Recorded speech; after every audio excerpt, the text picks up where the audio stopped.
place of Josh McCown, who was out because of a concussion. Johnny Manziel led Cleveland to a 28-14 win over Tennessee. That led many people to wonder what would happen when McCown came back. Well, we have that answer.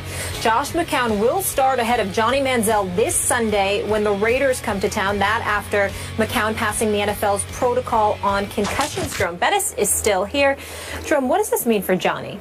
Actually, you may think I'm crazy. I think this is great for Johnny. Everybody's saying, oh, man, you know, Johnny's going back to a backup. You have to understand, part of this could be a test. They want to see how are you going to respond, okay? Because you're this new Johnny Manziel. How are you going to respond going back to the number 2 position after you had a good game? That's part of it, one, okay? Can he be this veteran guy that he's claiming to be now, okay? And not this young, immature football player that he's once been. So now that's part of the process. But the other part is he's still developing as a quarterback. So now what you see that the things that you've given him in the offseason, they're paying off. They're working. So let's continue to develop him, continue to work with him. He doesn't know all of the nuances of the NFL, of the quarterback position. So now you're giving him a chance, and he's watching it, and now he's going to be a lot more invested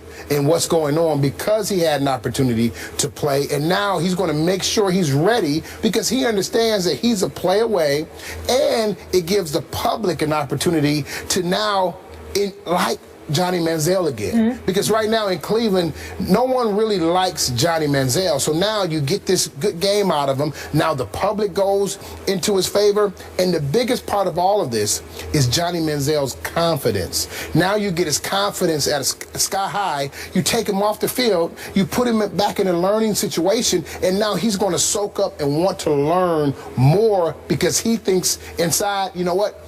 I'm ready. I know I can do this. That winning is contagious. Because at the end of last season, he said some things about, well, if I can't get better, if I can't do it, I need to find something else to do. That is a sign that there's no confidence there as a football player. So now you're building his confidence, okay? You're building his resume. You're building his fan support. You're doing all these positive things, and he's learning at the same time. And you give yourself an opportunity to bring him off the bench as a spark plug if you need him. So I think this is nothing but a positive situation for Johnny Manziel, as long as he sees it that way and still understands that he has a great opportunity to get better. You buying that? Yeah, I buy it. He has to see it as an opportunity to get better. I think he will, because I think the presence of McCown helps that. If you had a quarterback that wasn't willing to help you, that was experienced enough and wasn't willing to share those experiences with you and help guide you to elevate you, that would be different. But the fact that you're playing behind a quarterback that's willing to do that for you, I think goes a long way to facilitating Johnny Manziel's growth. And I think as long as he sees that, he's willing to learn, because I think that, you got to remember, this would be far more difficult for him if it was the Johnny Manziel straight out of Texas A&M, who never played in the NFL, who believed he was it and who is this guy. But the fact that he struggled the way that he struggled last year, went through what he went through, plus had the off-season or off-the-field issues that he had, I think that that's humbled him to a point where somebody is gracious from just from a human perspective, as Josh McCown is. I think that helps Johnny Manziel immensely. But Jerome, back to your point about how nobody in Cleveland likes Johnny right now, I think if you left this to a fan vote, Johnny would win the starting job against the Oakland Raiders this Sunday. You disagree with that? No, I believe he possibly would, but you know, that's that one game, we love you, and then you have a bad game, and then you go back to the bottom of the heap. Look, do I think this current regime featuring Mike Pettin and Ray Farmer, do I think that they believe they have a little better chance to beat the Oakland Raiders with Josh McCown than Johnny Manziel? I believe that.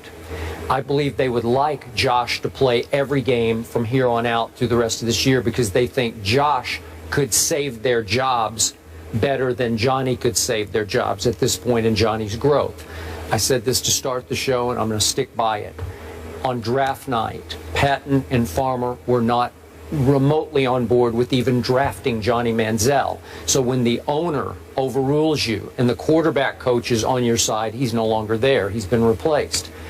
it's a bad situation from jump, because you're with two guys who are the two primary football decision makers who do not believe in you and your very unusual skill set. And as I always say, you either gulp the Johnny Kool-Aid or you're going to spit it out, because it's going to have a bitter taste to you, because it is completely unconventional. I think it makes them nervous. Josh McCown makes them very comfortable. So I'm not surprised they went back to Josh, though I think the fans, especially the season ticket holders, would rather lose with Johnny than lose with Josh, because it's just a lot more fun. It's a lot more fun to watch, right?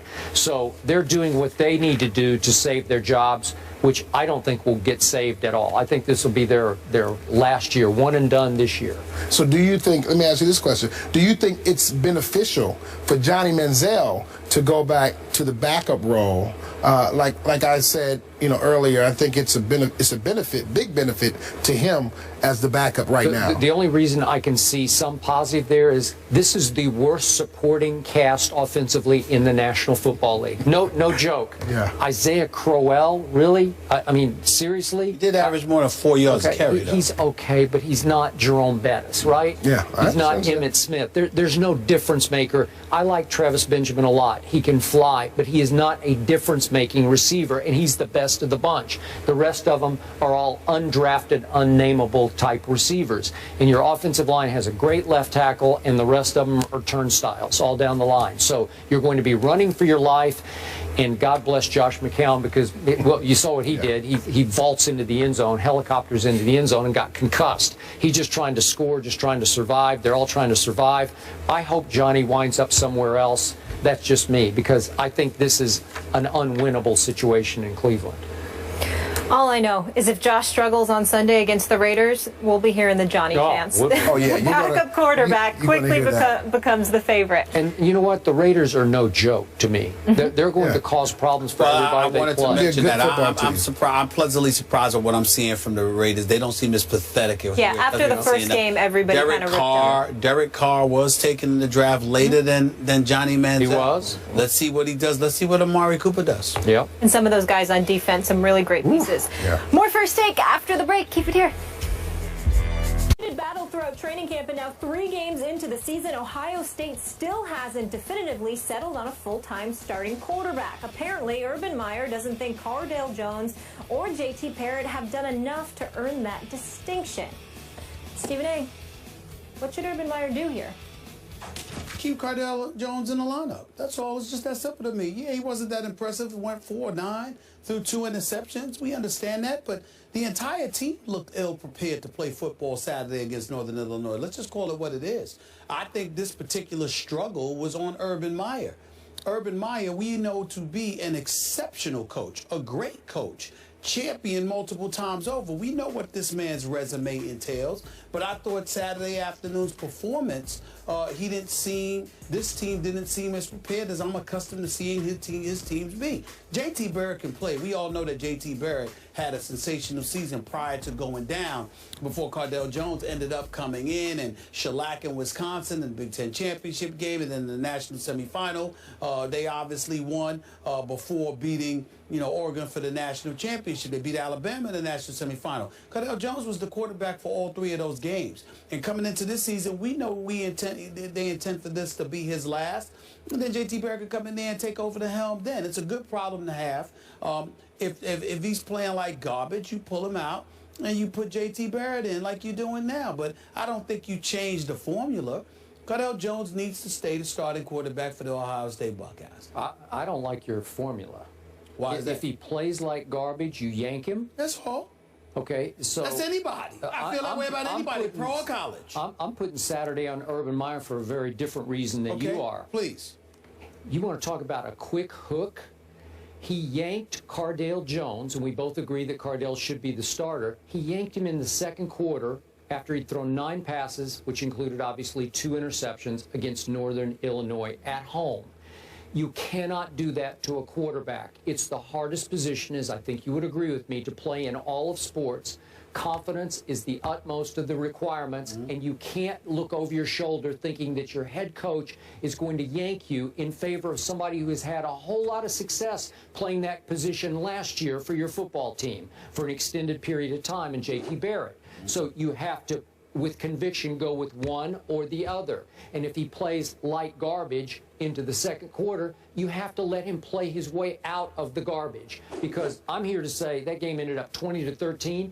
If he had stuck with Cardale, I think Cardale would have figured it out and they would have won much. It would have been 30-13. Well, my retort to that, Skip Bayless, would be this. If J.T. Barrett would have started quarterback instead of Cardale Jones, and he did the same thing, then Urban Meyer would have yanked him for Cardale Jones. The reason being is that the way this situation is structured at this particular moment in time, you know, Urban Meyer had a very unique and great problem to have. Braxton Miller is a Heisman candidate. He goes down. J.T. Barrett comes in. He's playing lights out. Then he goes down. Then Cardale Jones comes in and he handles his business and delivers a national championship. Then they turn around after all of that. Okay, and what happens? What transpires? You got all three wanting to come back this year, and Braxton Miller is willing to play wide receiver. And so when you look at it from that perspective, it's clearly obvious. It's obvious and clear that Urban Meyer knows what the situation is, and so do the quarterbacks. There's no definitive one guy that you're going to leave in there no matter what. It's not because you just lost confidence in him. It's because you believe in both that much. So when one is having a relatively bad day, you can bring in the next guy because you have no doubt that they're going to be able to produce. This is not an ordinary quarterback situation. But you can't play musical quarterbacks with those two. What I'm saying to you is that Urban Meyer clearly walked into this season with that idea in mind, and they all knew that was going to be the MO because of their situation. It was very unique. So because of their situation,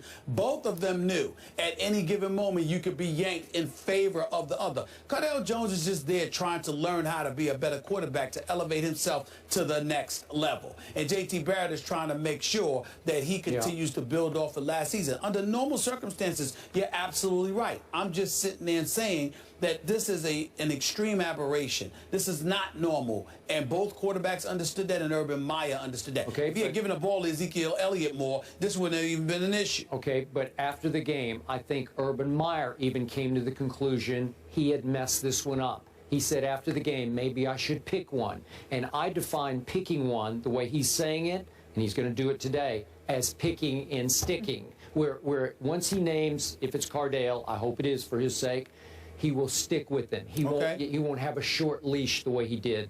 Maybe the leash was too shorter. Maybe it was. Maybe it was too short, but I do understand the situation. Well, we'll find out later today, and they host Western Michigan Saturday at the Shoe. Looking forward to seeing that game. Cam Chancellor is returning to the Legion of Boom, and our Hall of Famer Jerome Bettis is returning to the desk to offer his thoughts on a big addition to the Hawks defense. That's coming up.